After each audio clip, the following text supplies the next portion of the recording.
progress over perfection always.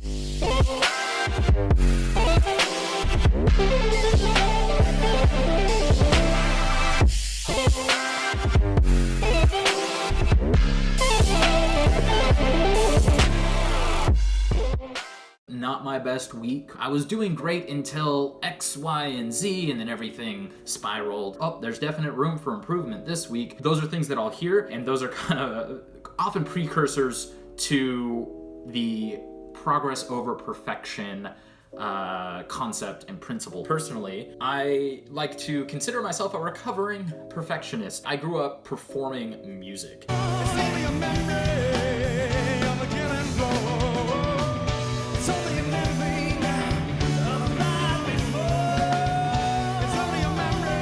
I loved doing that. I still, music is near and dear to my heart. But I think this kind of trained within me and within my mind this kind of perfectionism mindset. Because anytime I would perform,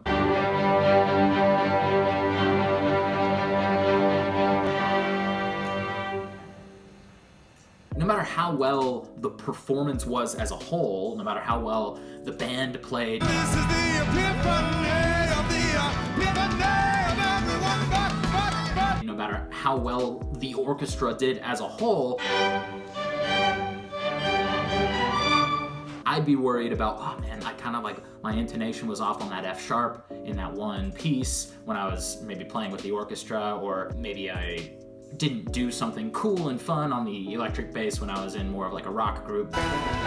I would get really, really caught up in the minutia, in the small things, and where I fell short, hyper-focused on being perfect, because that was the standard I held myself to with music, that I would lose sight of the fact that I was becoming a better bassist all along the way.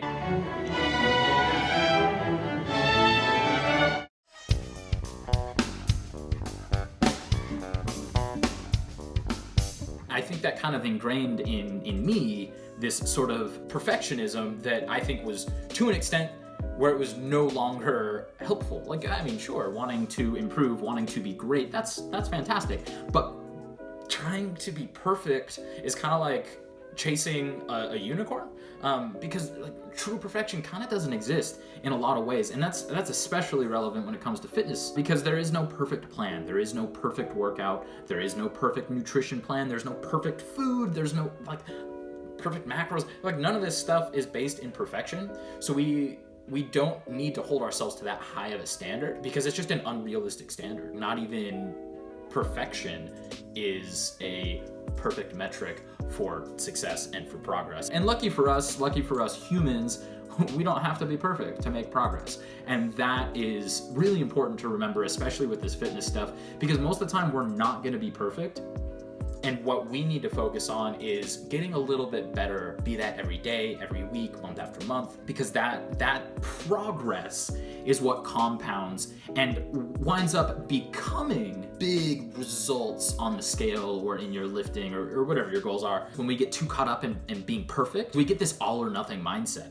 And that's especially relevant with the nutrition side of things when it comes to fitness, where things will be going all right, but then crazy day at work, whatever, we pick up some fast food on the way home because it's simple and it's quick and it makes the family happy or whatever the situation might be.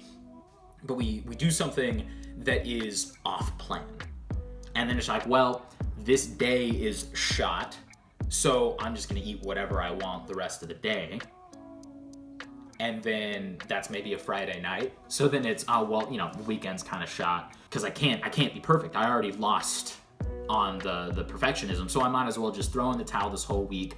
I'll restart fresh on Monday. This is a very unproductive thought process, obviously. We're never more than one bite away from being back on track, and it's really counterproductive to the end goal. The response to the inevitable missteps that we'll make, because nobody's ever going to be perfect, should just be getting back on track sooner rather than later. One meal, one unhealthy snack, whatever unhealthy actually means, one meal, one snack, one day isn't going to ruin anyone's long-term progress. But when we have that all or nothing mindset, we go from all to nothing. That one night turns into a whole weekend, turns into a whole week, and before you know it, you're undermining all of the effort that you've otherwise put into your goals to your progress. Usually that all or nothing mindset leaves you trying to do it all, which often leaves you with nothing. So then what can we do, right? What are the action steps that we can take in the day-to-day so that we're better about focusing on progress rather than perfection? There are a couple. Action step number 1, simply striving for progress and not perfection. Anytime we hold ourselves to that standard of perfection, we will always fall short, and that is inevitable. And if we're always falling short, inevitably at some point, like maybe you can grit your teeth, be perfect for a few days, but like inevitably you'll fall short, something will happen, you won't be perfect, oh no, and then you're gonna just find yourself feeling discouraged. Focusing on perfection is a great way to feel like you're falling short and get discouraged and get really disappointed in your own progress along the way, and that is not a recipe for success. So instead of trying to be perfect and do all of the things all of the right ways, just pick one thing, like focus on one thing that is going to be an improvement from where you've been, and have it be something that you're pretty dang confident you'll be able to do. Usually I like recommending something that's like, I'm 90% sure I'm going to be able to achieve this goal. So like an example of a really simple goal would actually be water intake. Let's say you usually aren't drinking as much water as maybe would be best for you, for your health, for your fitness, whatever. Set a simple goal about water and then just focus on progress. You don't have to suddenly be drinking all of the water, just drink a little bit more and then make progress on that and then progress on that. And then you build until you get to the point where it's just like, oh man, I'm crushing my water goals. Now I can move on to the next thing.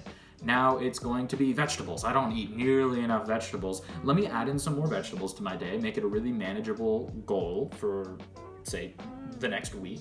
Have a little bit more than you have been. An extra handful of spinach with breakfast. Getting a little more creative with lunch or dinner to add in more vegetables. Maybe you're just having one extra serving per day. And then the next week, maybe you're having 2 more servings from where you started. So another one. And you just kind of build and you add. You pick one thing, you focus on that one thing, and you focus on progress over perfection, and that all adds up. That's how long-term results really play out, is bit by bit and bite by bite. The second action step when it comes to being better about focusing on progress rather than getting caught up in perfectionism is reframing imperfection. So oftentimes, like I said, I'll get these emails that talk about, oh, this isn't my best week. I was doing great until this one thing happened and then stuff spiraled. Or like, oh, well, there's definitely room for improvement here. Or whatever people might say when they're checking in with me. All of these things are usually in a negative light. But if we reframe it, it's showing us exactly what we can focus on the following week to make progress. So obviously, there wasn't perfection. There's never perfection. Like, yes, it's not your best week. Literally 99 weeks out of 100 weeks, it won't be your best week. Your best week is reserved. Your best week is reserved for a single week ever. There's only one best. And similarly, if it's not your best week, it's probably not your worst week either, just statistically speaking. So don't get too caught up in what, like, if it's your best week or not, or if you were doing great until this one thing happened, or if there's room for improvement. Consider like recognizing those a positive, because now you see exactly where you should focus the following week to make progress. So if it was everything was going great until the stressful day at work, and then I went to a drive-through on the way home, and then my weekend kind of spun out of control, the thing to focus on is maybe the drive-through on the way home, or managing stress throughout the week so that you're not feeling at your wit's end between a rock and a hard place and feel the need to dive into the drive-through on the way home from work on Friday night. The room for improvement from last week is showing you the things that you could potentially focus on this coming week so that you can focus on progress rather than perfection. So pick that one thing, focus on just getting a little bit better, be that day after day, week after week, and then use those inevitable shortcomings, those inevitable imperfections that are going to happen for all of us in any sort of fitness plan. Use those as kind of arrows that point to the things that you can focus on improving as time goes on. And if you do that week after week, month after month, this progress starts to compound, and it's inevitably so much more productive than trying to be perfect day after day. That's a recipe for disaster, for disappointment, for discouragement. Whereas focusing on just getting a little bit better, that builds momentum and it leads to more and more success.